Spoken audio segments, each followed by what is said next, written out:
Hi, I'm Andy, Hi, I'm Leon. and this is Head Tales. How daughter's me. Do you know what? Don't be looking up a skirt.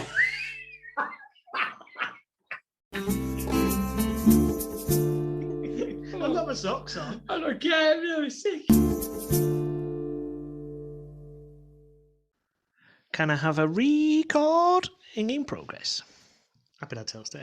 Happy Dad Tales Day, my friend. I don't know what came over me then. I know, I'll be cutting that out. Bit strange. Good. Do you want to start again? No? Okay. Keep these going. Keep this going. Season 2, episode 12. Oh, nice. Get you on the number recall. I never know what episode number we're on. No, but I'm trying to up the professional-ishness level. Sorry. Yeah, welcome to Season 2, episode Welcome. 12. Well, that's what we should always say, innit? Welcome to Season 2, episode 12. Thank you for listening. Thank you. Welcome to any new listeners. Yeah, new listener, welcome. That's always a good place to start. And thank you to the existing. Thank you for anybody that likes to dip in and dip out. Can't be dipping in, dipping out. Well, it's cold to be dipping in and dipping out. What are we talking about here? I had no idea. Tangent off. One. Anyway, how has your week been, my friend? It's been all right. Been a good It's week? been not been too bad a week. Do you know what? Do you want me to give you a quick update on my my internet? My internet's back on. Oh, God. All I've heard all week is you bang on about your bloody internet. It's To the back point on. where it's going Studio 2 because my internet's not working. Oh, my internet. No I can't internet. do no It's internet. hard living with no internet at the moment. Man got needs. Man got Amazon to be Mate, shopping welcome on. back to 90s. You flew back to 90s last week. Big time. Anyway, it's back on. Yay! Back in Studio 1. Back in Studio 1. It's back on. We're up and running and we're going again. It means I might be able to order some of them old Christmas presents that's sat in me Amazon basket. Nice. Not that we're giving him any pleasure at the moment, are we? Old Bezos taking everything on. I don't say really well. Never mind. We had a proper rant about Bezos, didn't we, the other week? Oh, we did, yeah. Yeah. I got over it really quick. I know. And then I need to get some from Bezos. So I was like, you might be listening. I'm not slagging this guy off. I've got Alexas and all sorts. shush, you'll be going off. I don't want her screaming at me. So yeah, but one thing that did good come out of having no internet, I got back reading. I ain't read anything that's not on a laptop or a computer screen or my phone for ages. Proper book in hand. Oh, I've enjoyed it. I always, for some reason, 'cause I enjoy reading. I do like to read. But I'm saying I haven't read for a book for quite a while. But what I'll do is I'll find myself when I'm doing something and go, oh, and I go, I might read a book. I'd never read a book on my own. I tell you right now, I must have 3 books on go at the moment, and they've been on go for like at least a year, maybe more. I don't know. You need a reading. holiday, don't you, for a book? Well, even on holiday, I get too hot and Sweat all over sweat me. all book, yeah. But I do love reading. I don't know. How do people? Cause I'd love to one of them people that just pick up a book and just sit there and read for like hours and hours. Yeah, you see, I can't block stuff out, so I couldn't read while telly's on or something like that. So I know people that will just literally sit there, like if the partner's on watching telly or something. I can't do that. No, I need to just sit and concentrate. And sometimes what I find myself doing is my brain just wanders off while I'm reading, and then I have to go, I need to read this page again. What have I just read? Yeah. Yeah, I'm bad for sometimes as well, and it must be like a Old person's active thing? No, like an active mind where you read something and you've just not absorbed any of that information. Yeah. So I'll get to the page and go, what did that even say? Like, and it's not that my mind's wandered. I physically read it and followed what's going on. I've not absorbed any of it. I'm bad for that for some reason. But anyway, I do love reading. It's these people that can just recollect everything that they've read in a book or watched in a film. I envy those. Maybe I need to eat more fish. It's supposed to be good for your brain. Yours are fish fingers. No, leave me alone. I love fish. Do you know what else I did this week? Go on. I went out. Woo. Went to a restaurant. Oh, you went out at? I went out. Went out, met up with some old friends, which was very nice. Hang on, where's my We're a friend, are we? I think you were busy. My God. It wasn't my party. Oh, yeah, that's what they all say. So anyway, went out, which was really cool to meet up with people that I've not seen for such a long time. And These are 2 really nice friends that I've got. with the nice guys.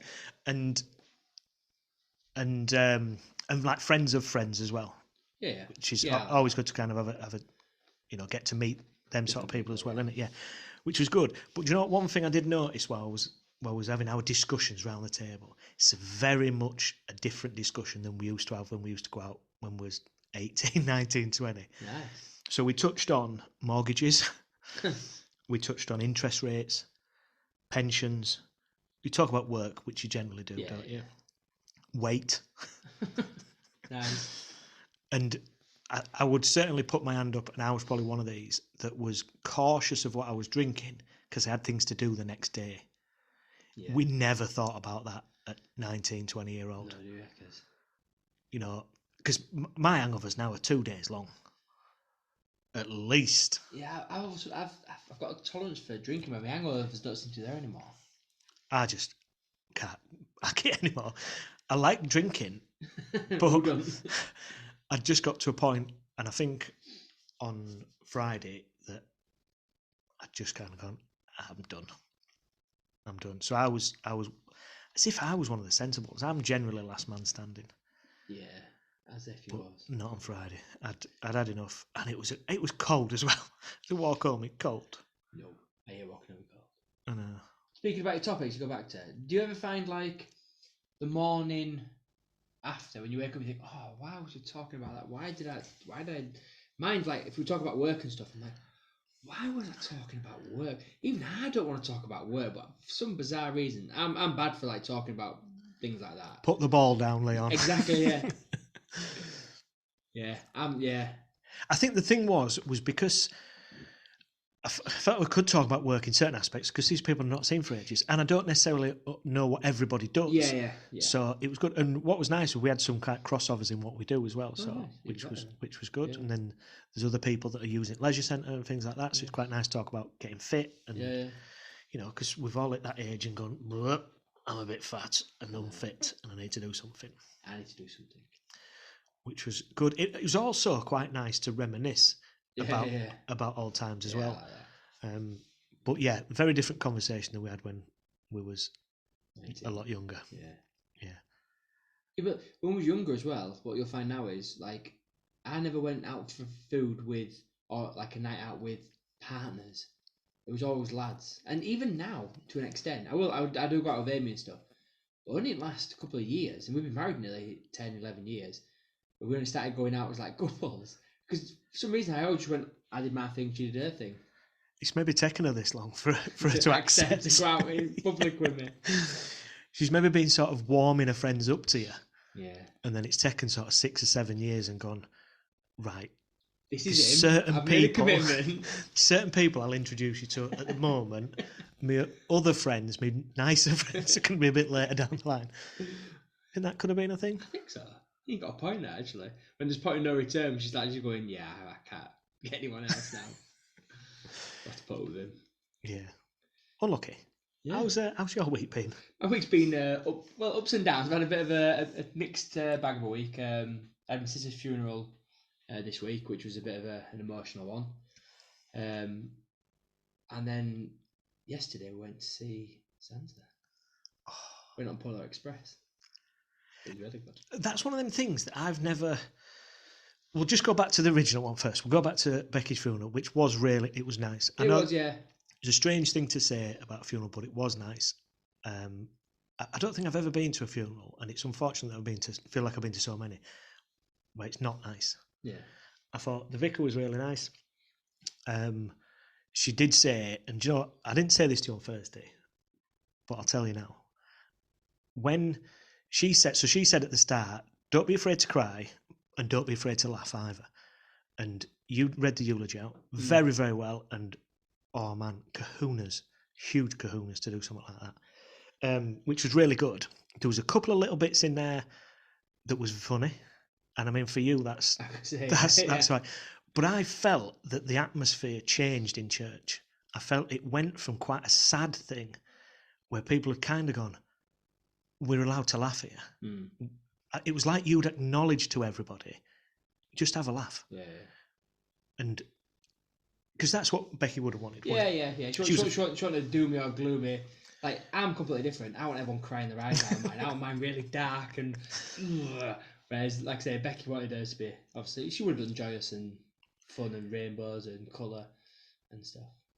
Yeah, it was very nice. But yeah, it's nice to remember. I liked the thing, never seen that before, where she said, think about something that you've done with Becki and just shout thank you.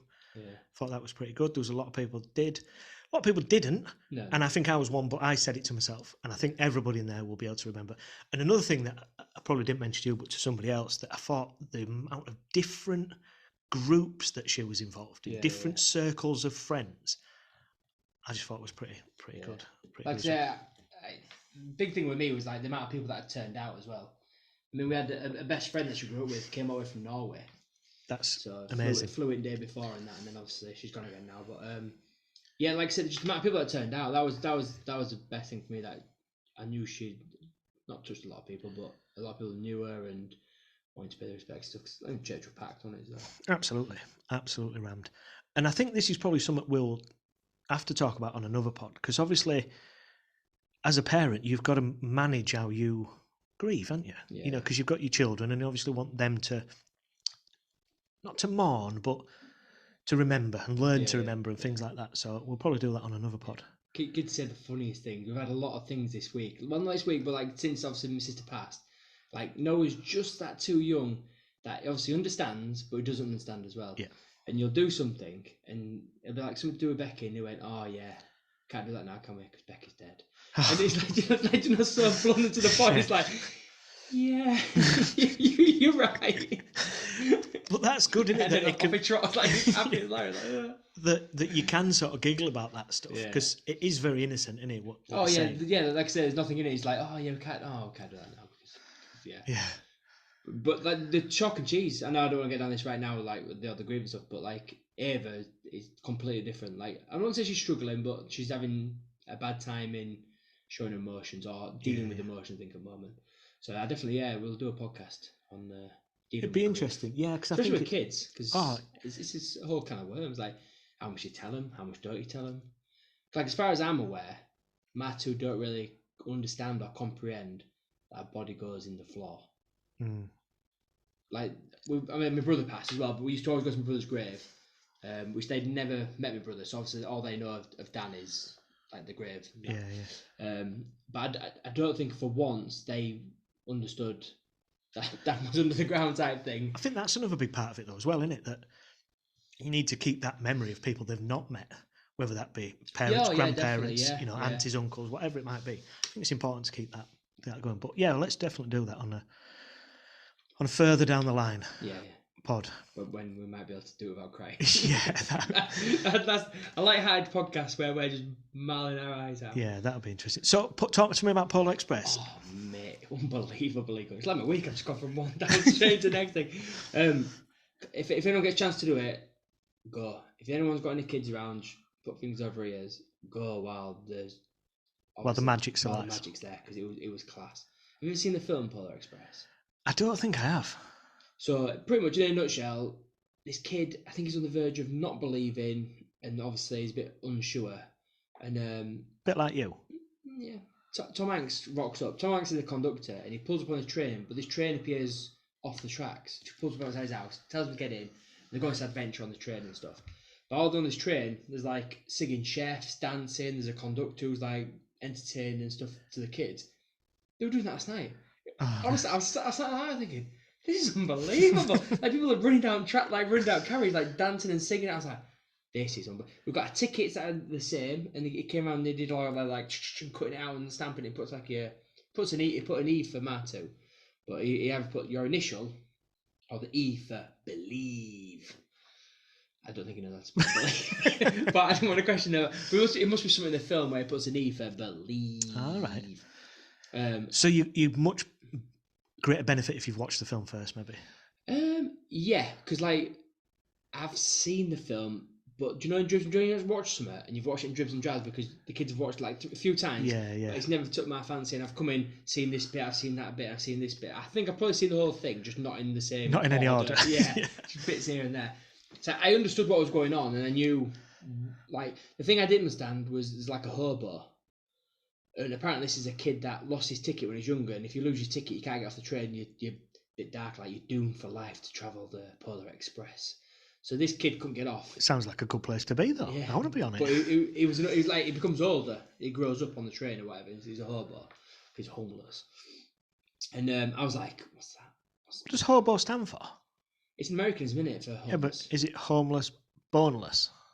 Hobo. I think it's just a derogatory slang. Oh. It's not like I don't think it's an acronym. 2 words put together. Hobo. No. Like chillax.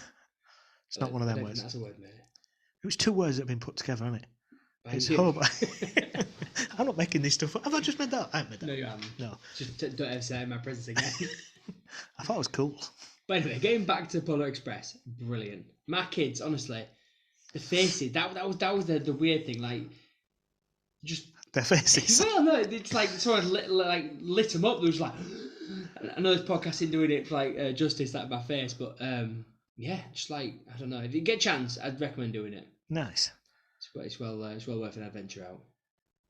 So I've got a question for you on this. So I obviously saw a couple of pictures of you getting prepared for it. You went, the family pajamas, went. Yeah. So that was my question. What do you wear under your jammers? I had jeans, a t-shirt, and I had to layer up because jams are thin, aren't they? Yeah, well, that's what I mean. If it would have been me, I would have just worn my unders. Pajamas.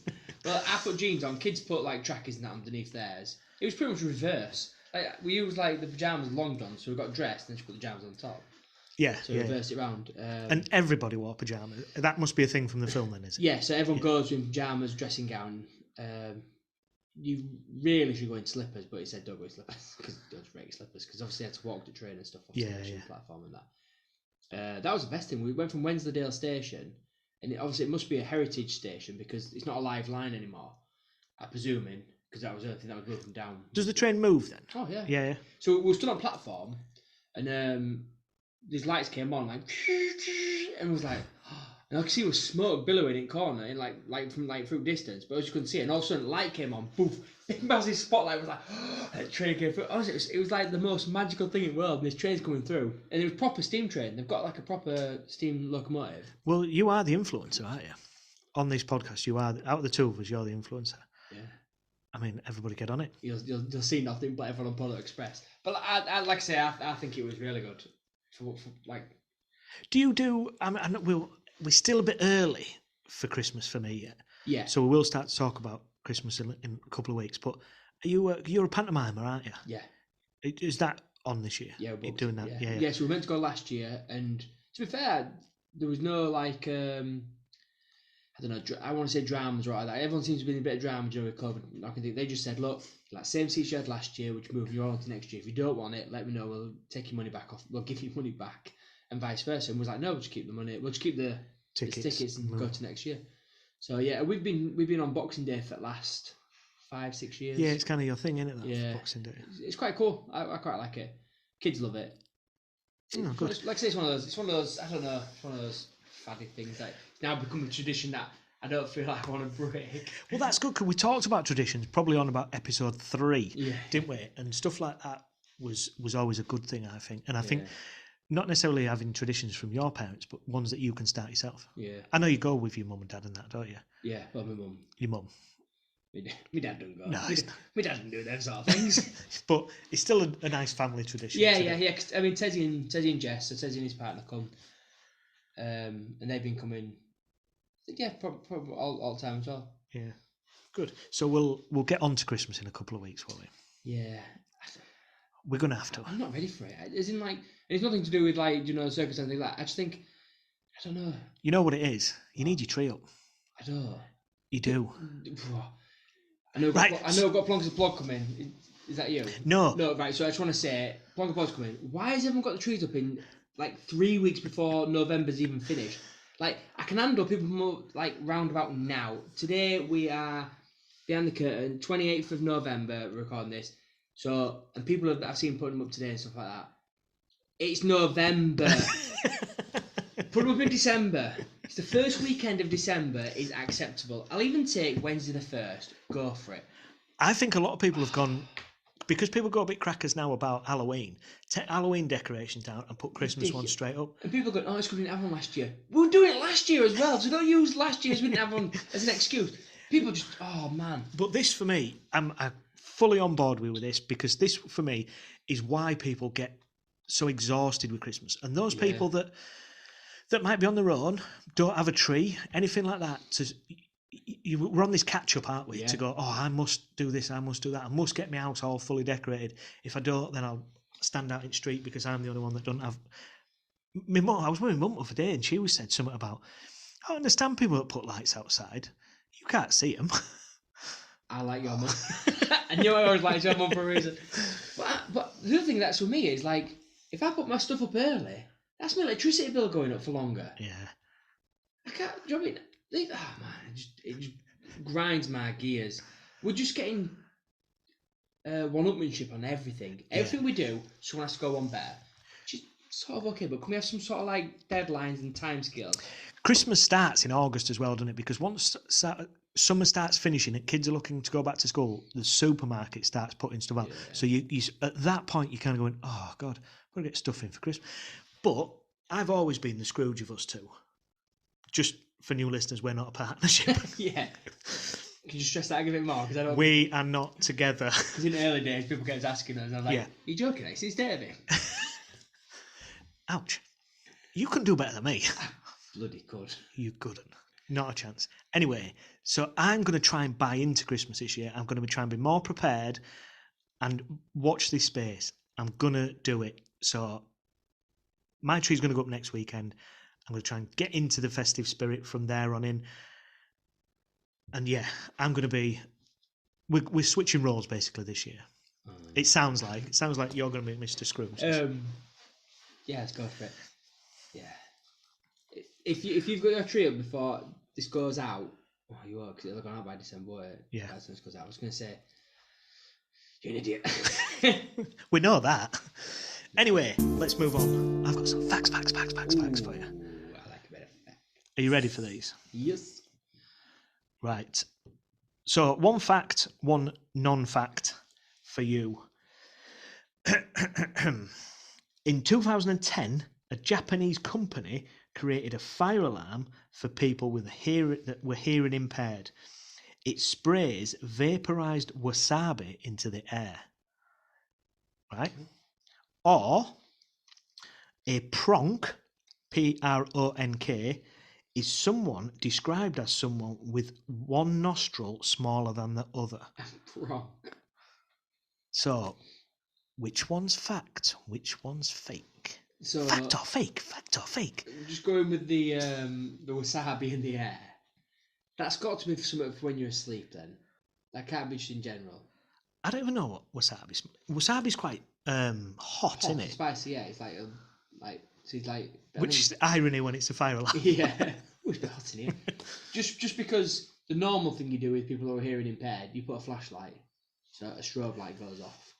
So I'm just thinking that must be for when they're asleep. Because if you was in a room and you tell someone, you wouldn't go, "Ooh, I can... my eyes, wasabi, how do I get out of here? I can't see, I'm blind." The Japanese are very forward. The Japanese are very forward thinking, though, aren't they?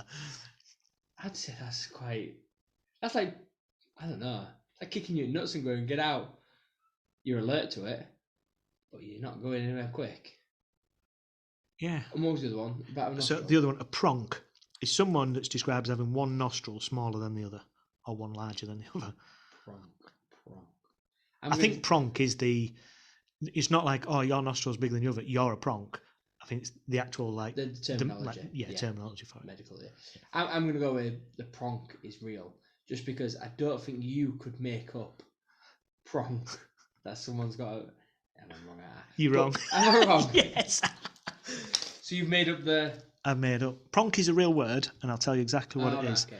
But it's not that, which is so impressive that I can do that, and I can just make stuff up like that. So the real thing is, hang on, going back to the Chinese. Japanese. Oh, sorry. Don't insult that billion people that live on that continent. But why? Use a light. Like I say, a strobe light is the first thing that comes to my head. Yeah, I mean, if I had a light, I can't sleep with a light on. Yeah, so if it like Sleep.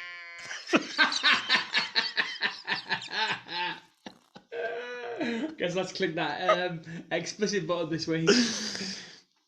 I just think that's stupid. Well, it is, but Is I it think commissioned? As in, like, you can buy one? it says 2010. They created a fire alarm. Yeah. So a pronk is a weak or foolish individual. You're a pronk. It's also used as a verb when referring to antelope and similar animals, which means to leap with an arched back and stiff legs as a form of display, or a sign it is threatened. Nice. Yeah. I'm good. I got it wrong, but I'm also annoyed that the Japanese are making wasabi fire alarm things. Yeah. I don't get it. I think the thing is, like I say, the Japanese are very forward thinking, and I also think that out of all the things that they think of, there's got to be a lot of stuff that goes in bin. Oh yeah. Do you know what I mean? I have a lot of ideas, and about 1 in every 4 billion is a decent idea. And all others just go in bin, where the Japanese must go, oh, I've thought of this, let's have... Yeah, let's do it. Obviously, we've mentioned on this podcast that I tried making underwater headphones for swimming, didn't I? Have you seen what's new now for swimming? So you can buy some goggles that you put your program, so you pre-register your swim program in, and your goggles have a display in them, and when you're swimming, you can see into the pool what you're meant to be doing. So if you're meant to be doing 4x100, you can see that. When you've done that 4x100, you tap your goggles, it goes to the next set. So you can see your set, what you're doing. Because I mean, first world problems if I've ever seen it in my life. Because like when I used to swim and stuff, because you have to use pencils. You use like laminate. If you laminate your thing, you have a pencil, and your Mac pencil can write on there. Yeah. I don't think it was laminated. Maybe it just got wet, and you could mark off when you're done whatever set you were doing. So you got to end, but not once did I ever go from one set to another set without a rest in it. So you do like a 4x100 3 times over with like a 30-second rest, and then so when you've done that set, you look and go, right, I'm doing, I don't know, hundreds on 1 minute 30 or something like that. Okay, right, let's go. There's not a necessity for that goggle that I can't see a practicality that I'm swimming thinking, I don't need to know. So you're not impressed with it then? No, impressed with the technology, but not impressed with the need for it. Yeah, I don't get it because your set sheets on this pool side, it might get wet and destroyed, but you don't use the same set sheet again. You do it once, okay, I'm not saving the planet. Use it once, but you share it amongst yourselves as well. You know what I mean? Whoever leads out says, right, we're doing this next. I suppose the benefit would be that if you're tapping your goggles when you've finished, it's going to record it and then push it to an app, which then you can... We're very data driven now, aren't we? Yeah, that's all I can think of. It is taking it away from a smartwatch and the information going to your goggles. Yeah. But once again, first world problems where I'm thinking, I don't visually need to see what I'm doing while I'm swimming, and vice versa. If I'm stood up and looking around, there's something projected around me. I'd be like, what's going on here? Sooner than looking at my watch. You'd be better just having it in your ear, wouldn't you? Just telling you. What, constantly? Yeah, just stroke. So there's I've got running apps where it'll talk to you and tell you, you're doing well, and keep going, go faster, go slower, whatever it might be. So that's where, I suppose swimming does differ in the fact that very rarely do you just swim.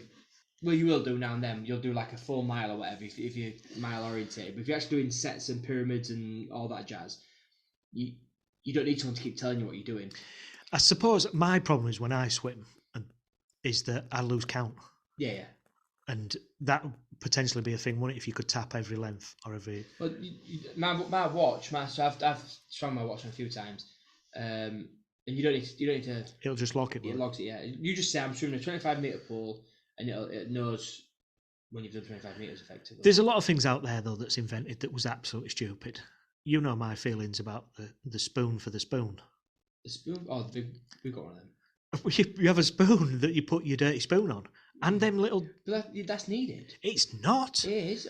I was making a mess on your work surface. But you either wipe your work surface or you wipe your spoon. Right, okay. Right now, I'm telling you, you do not put your spoon back on the same place on your work surface every time. I bet I do. Because I put it on a tissue. Also, well, I'd have to wipe it with something. That's Greta Thunberg about that. Thunderberg. No, but you dishcloth to wipe it. Wash it up. Well, but you'd do that. You'd have to wipe your spoon somehow, wouldn't you? It's a pointless invention. It's not. I'm sure we put it to our Instagram vote as well. No, I don't think we have. Well, It's off on there it's now. definitely going on there Are now. these pointless? And then cups that you put use tea bags on. Well, I've used one of them as well. To be fair, we stopped using it because at one point, for some reason... Because you realised it was stupid. No, for some reason, me and Amy got to a point where because we drink a lot of tea. Like, she'll drink fruit tea, like Sausage Brook drinks, and I'll drink a lot of cups of tea. And we got to this point where neither of us were drinking. I think we went to both like to coffee. And so we had a couple of tea bags there, and it must have gone like a week. Because normally, you put like 6, 7 tea bags in the pot, and it gets full, so you chuck them away, and then vice versa go again. But we went mouldy. I was like, ugh, stop doing that. Yeah, why not just put it straight in the bin? So it stopped dripping, innit? It stopped dripping as you're moving across thingy. So Well, control your leakage. well, I know you got to a certain age. To be fair, we never had one growing up. It's because Amy's mum and dad have got one, and then because Amy's mum and dad had one, she's picked that up. She had one, and then I've just gone with the flow and gone, yeah, I can get on board with this. You do as you're told. Yeah, that as well. But it's not going to bother me too much. But we have got rid of it recently. But keep going like this. I think this could be a full episode on stupid things that people use. We have talked about some stuff before. I'm sure I've talked about the spoon on the spoon because it's ridiculous. Anyway, you know what that is, don't you? It's a pronk. A pronk. Which leads us very nicely and neatly onto our plonker of the pod. Plonker of the pod. Right, before we get started here, we bumped into each other obviously this week. And the first thing he said to me, I'm there crying my eyes, hey, I've got a right plonker pod this week. I was like, what is it? I can't tell you. So, stage is yours, my friend. What is it? Oh, my plonker of the pod. And this sort of happened a few weeks ago. In fact, it was probably a couple of months ago, but it's only just come back into the media. Ooh. So this is our ex-local councillor who has been visiting... what would you call it? Well, he's been visiting massage parlours. You know, it's not. Get around it. He's been visiting massage parlours. This has gone to court, so we're not liable for any of this. It's all in the media. Stalking, I think that's come up as well. Yeah. And then obviously things haven't quite gone his way, so he decided, I'm going to set fire to the door of your establishment. Yeah. What an absolute plonker. Yeah. But. Look, mate, go get yourself a massage, do what you need to do. Please, at 70-odd-year-old, don't start stalking young girls and, stop committing arson, you absolute plonker. Well, the thing I found about the whole strange thing is the arson thing about it. I found that so weird in the fact that the person who was stalking